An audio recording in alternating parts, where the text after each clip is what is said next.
Where I stand personally on this issue is that I always believe that the Muslim community needs to be a marketplace of ideas. So you will have people who are concentrated on different causes. I don't necessarily need to agree with the cause.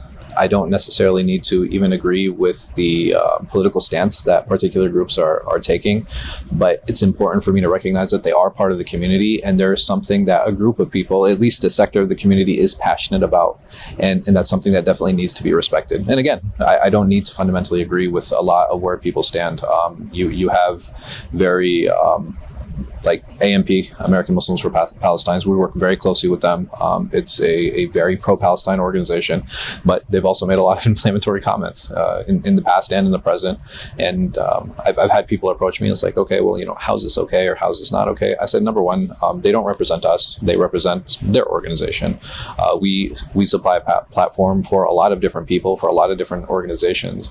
And do we agree with the cause for a ceasefire and allowing the Palestinians to stay, and giving them their freedoms? Absolutely, 100%. These are the methods that they chose to employ, and they choose to employ.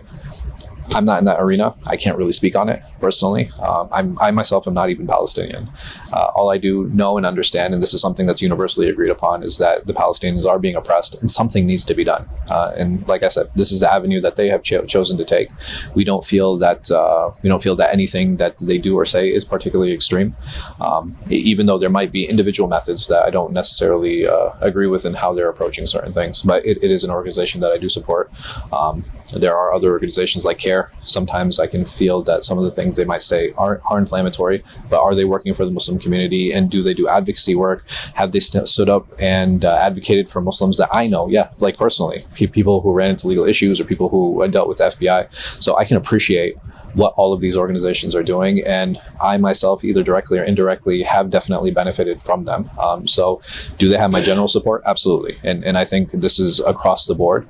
Are there individual actions and individual programs and individual events that I'm not on board with? Yeah, for sure. But I think having that marketplace of ideas and allowing for that space to allow people to express their concerns is something that's really important. The moment that we don't allow our community members to vent, it just increases frustration. It doesn't allow for dialogue, and it definitely doesn't allow for solutions.